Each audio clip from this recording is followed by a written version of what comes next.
A ver, en Colombia están pasando cosas muy importantes, decisiones políticas y económicas que tienen a todo el país debatiendo. La pregunta que flota en el aire es, ¿qué está pasando realmente? Vamos a tratar de entenderlo. Bueno, todo gira en torno a tres movidas, tres acciones del gobierno que, si las miras así de reojo, parecen no tener nada que ver una con la otra. Estamos hablando de un aumento histórico al salario mínimo, de la declaración de una emergencia económica y, por si fuera poco, de la idea, cada vez más sonada, de convocar a una asamblea constituyente. Y aquí es donde nos detenemos. La pregunta clave es, ¿estamos viendo eventos separados que ocurrieron por casualidad, ojo, o son en realidad piezas calculadas de un rompecabezas mucho más grande, de una estrategia que se está armando frente a nuestros ojos?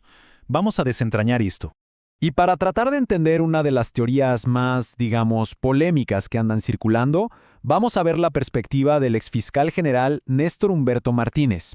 Él es quien sale a decir que no, que nada de esto es una coincidencia, que de hecho todo forma parte de un plan muy bien pensado.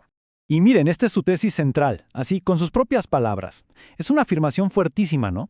Martínez asegura que el objetivo de fondo, el final de todo este camino, es transformar por completo el sistema político y económico de Colombia, llevándolo a un modelo que él directamente compara con el de Venezuela. Ok, entonces empecemos a armar este rompecabezas. Vamos con la primera pieza, quizá la que más se siente en el día a día de millones de personas, el aumento al salario mínimo. A ver, el número por sí solo ya te dice algo, un 23%. Martínez lo califica de inusitado e irracional, algo que según él se sale por completo de cualquier cálculo técnico. Y es justo aquí, en este número, donde empieza a construir todo su argumento. Y claro, aquí es donde chocan dos versiones de la historia. Por un lado, la versión oficial del gobierno. Queremos mejorar la calidad de vida de los trabajadores. Lógico. Pero, por otro lado, está la acusación de Martínez, que dice que no, que la intención real es otra, una maniobra electorera para asegurar votos usando el dinero de las empresas. Aquí es donde la cosa se pone legal.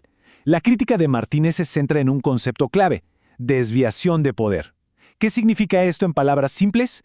Que el decreto sería ilegal no por un tema técnico, sino porque la intención detrás de él no es la que la ley permite, sino una intención política.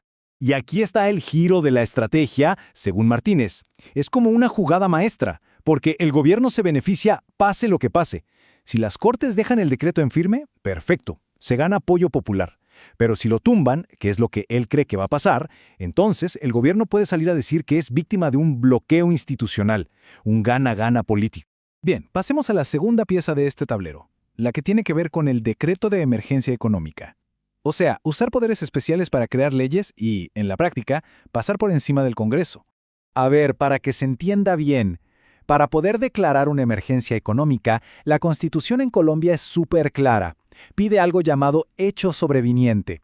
Esto quiere decir que tiene que haber pasado algo nuevo, algo que nadie se esperaba, una crisis extraordinaria que justifique que el presidente tome las riendas legislativas.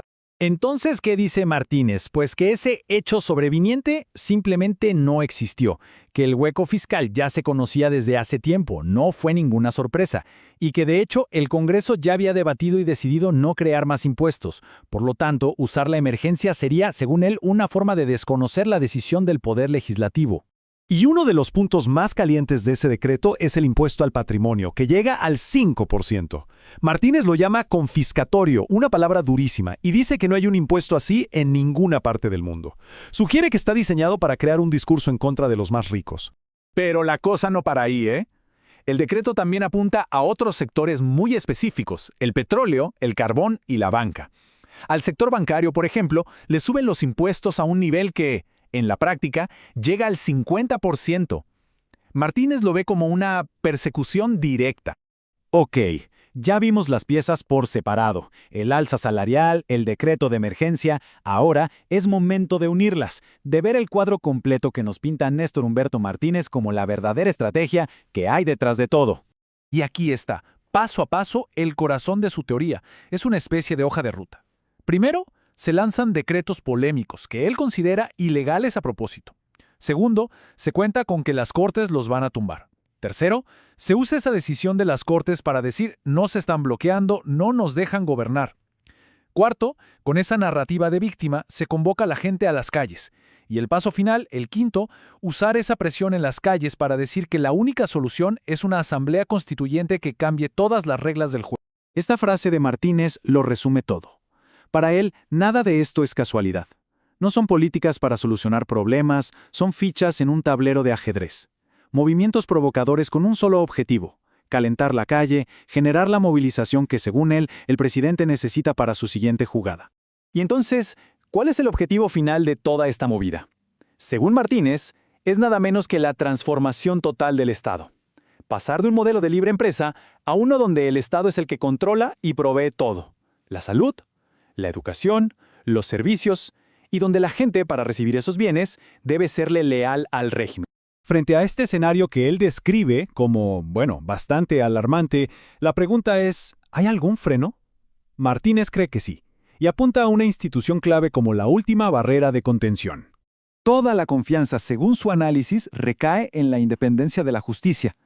La Corte Constitucional, el Consejo de Estado, la Corte Suprema de Justicia, para él son la última muralla, el cortafuegos que puede detener lo que él llama un golpe a la Constitución. Su independencia, desde su punto de vista, lo es todo en este momento. Y así llegamos al final de este recorrido por la teoría de Néstor Humberto Martínez, que nos presenta esta serie de eventos no como hechos aislados, sino como un plan calculado. Y nos deja claro con una pregunta fundamental en el aire: ¿dónde está la línea? ¿Dónde se cruza la frontera entre una estrategia política, por más audaz que sea, y lo que ya podría considerarse un abuso de poder? ¿La respuesta? Bueno, esa respuesta podría definir el futuro del debate en Colombia.